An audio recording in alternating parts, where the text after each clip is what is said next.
সচিবালয়ের 7 নম্বর ভবনে ভয়াবহ অগ্নিকাণ্ড। ঘটনা কি শুধুই দুর্ঘটনা, নাকি এর পেছনে রয়েছে গভীর কোনো ষড়যন্ত্র?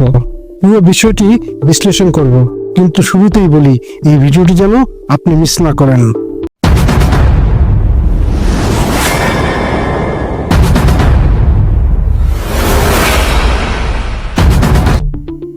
গত রাত 1:52 সচিবালয়ের 7 নম্বর ভবনে আগুন লাগে।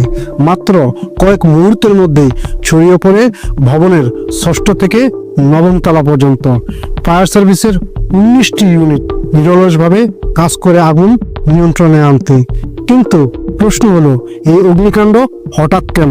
স্থানীয়দের মতে এত বড় একটি ভবনে একসাথে এমন আগুন লাগা অস্বাভাবিক, বিশেষ করে বড়দিনের বন্ধের দিনে যখন সচিবালয়ে কার্যত ফাঁকা থাকে। তবে কি পরিকল্পিতভাবে কেউ আগুন লাগিয়েছে? এই ভবনে ছিল গুরুত্বপূর্ণ মন্ত্রণালয়ের অফিস, যুব ও ক্রীড়া, ডাক ও টেলিযোগ, অর্থ মন্ত্রণালয় সহ আরও অনেক দপ্তর।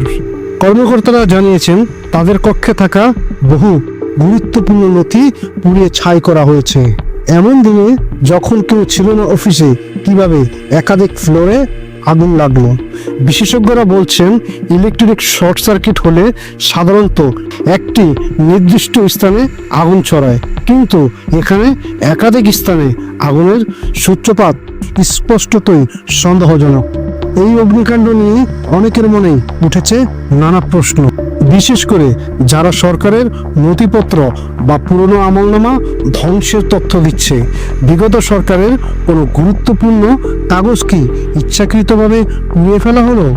অন্যদিকে একজন ফায়ার ফাইটার প্রাণ হারিয়েছেন এবং আরেকজন গুরুতর আহত। তাদের আত্মত্যাগ কি শুধুই দুর্ঘটনা, নাকি একটি বড় ষড়যন্ত্রের শিকার?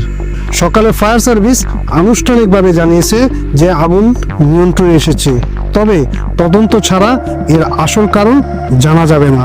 কেউ বলছে এটি রাজনৈতিক ষড়যন্ত্র, আবার কেউ বলছে নিছকই দুর্ঘটনা। প্রশ্ন রইল আপনার কাছে, এই অগ্নিকাণ্ড কি সাধারণ দুর্ঘটনা, নাকি ষড়যন্ত্রের অংশ? আপনার মতামত জানাতে কমেন্ট করুন। ভিডিওটি ভালো লাগলে লাইক দিন, বন্ধুদের সঙ্গে শেয়ার করুন, আর সাবস্ক্রাইব করে আমাদের সঙ্গেই থাকুন। দূরদর্শন চ্যানেলের পক্ষ থেকে সবাইকে ধন্যবাদ।